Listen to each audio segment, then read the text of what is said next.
यह एक सीख भरी कहानी है। चिंकू, मिंकू, डैनी और पप्पी चारों चूहे पीपल के पेड़ के नीचे एक बड़े बिल में रहते थे। उन्होंने तय किया कि इस बार वे इतना खाना एकत्र कर लेंगे कि सर्दियों भर अपने गर्म और आरामदेह बिल में सुख से खाते रहें। उन्होंने सर्दी शुरू होने से बहुत पहले मूंगफलियां एकत्र करनी शुरू कर दी। सर्दियां आते आते उनके पास एक बड़ा थैला भरकर मूंगफलियां एकत्र हो गई। वे प्रसन्न थे कि उन्हें सर्दियों में खाने की तलाश में नहीं घूमना पड़ेगा। वे चारों यद्यपि साथ साथ एक ही बिल में रहते थे, किंतु उन्हें एक दूसरे पर बिल्कुल भी विश्वास नहीं था। मूंगफलियों का थैला बिल में ही रखा रहता था, पर उन्हें रात भर नींद नहीं आती थी। सदैव यही डर बना रहता था कि उनमें से कोई उठकर मूंगफली न खा ले।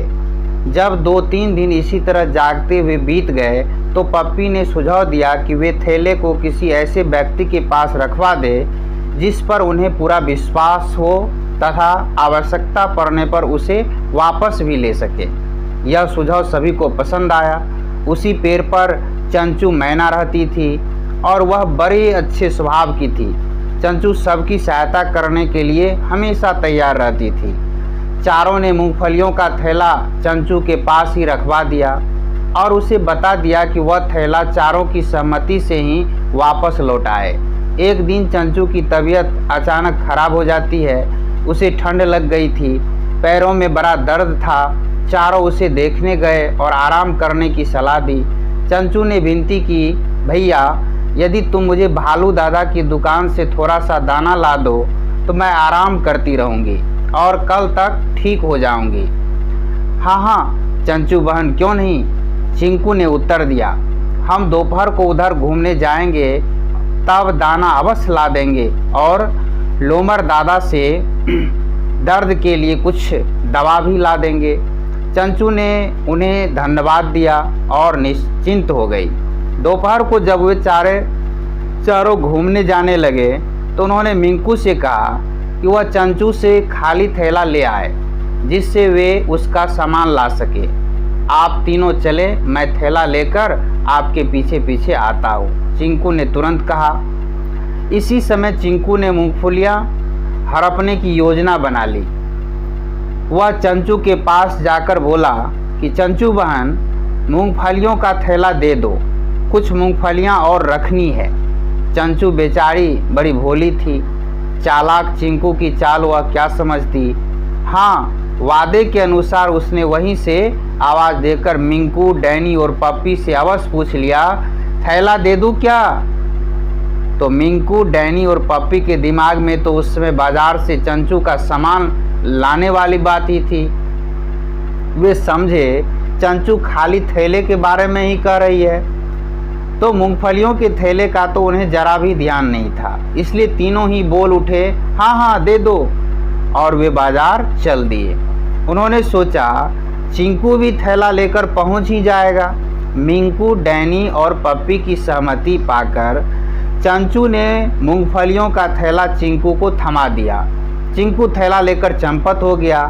जब बहुत देर बाद भी चिंकू नहीं पहुंचा, तब वे तीनों लौटकर वापस चंचू मैना के पास पहुंचे। सारी बात सुनकर वे आग बबूला हो गए और चंचू से लड़ने झगड़ने लगे और उन्होंने चंचू को चेतावनी दी, यदि उसने 2 दिन के अंदर मूंगफलियों से भरा थैला नहीं लौटाया तो उसे उसकी खैर नहीं। चंचू की समझ में न आया कि वह क्या करे। पूरे जंगल में उसका कितना मान था, वह तो धूल में ही मिल जाएगा और शायद ही तीनों उसे जान से ही मार डाले। अगले दिन उसने इस बारे में चीकू खरगोश से परामर्श लेने का निश्चय किया। चीकू अपनी बुद्धिमानी के लिए दूर दूर तक प्रसिद्ध था। चीकू ने पूरी बात सुनने के बाद चंचू को कुछ समझाया और बिल्कुल वैसा ही करने के लिए कहा। 2 दिन बाद गुस्से में मुंह फुलाते हुए मिंकू, डैनी तथा पप्पी चंचू के पास पहुंचे और मूंगफलियों से भरा थैला वापस मांगने लगे। चंचू ने नम्रतापूर्वक उन्हें बैठाया और कहा, मूंगफलियों का थैला तो मेरे पास पूरा भरा हुआ रखा है, जब चाहो ले लो। आखिर वह मेरे पास तुम्हारी धरोहर ही है, लेकिन तुम्हारा चौथा साथी कहाँ है? वादे के अनुसार मुझे थैला चारों की सहमति से लौटाना है, इसलिए बिना चिंकू के थैला कैसे लौटा दूँ? यह उत्तर सुनकर मिंकू, डैनी तथा पप्पी सन रह गए। चंचू का कहना बिल्कुल ठीक था। इस स्थिति में वे थैला नहीं मांग सकते थे। वे अपना सा मुँह लिए लौट आए। 4-5 दिन बाद चिंकू भी रोता धोता घायल अवस्था में लौट आया और उसने रोते हुए बताया कि उसका इरादा थैला लेकर दूसरे जंगल में जाकर बसने का था और वहां पहुंचने पर एक चालाक लोमड़ी ने उसे अकेला जानकर थैला उससे छीन लिया और उसे वहां से मार पीट कर खदेड़ दिया। उसने तीनों मित्रों से माफ़ी मांगी तो मिंकू बोला, मित्र, गलती तो हम सबकी है। यदि हम एक दूसरे पर अविश्वास न करते तो हमारी यह दशा न होती।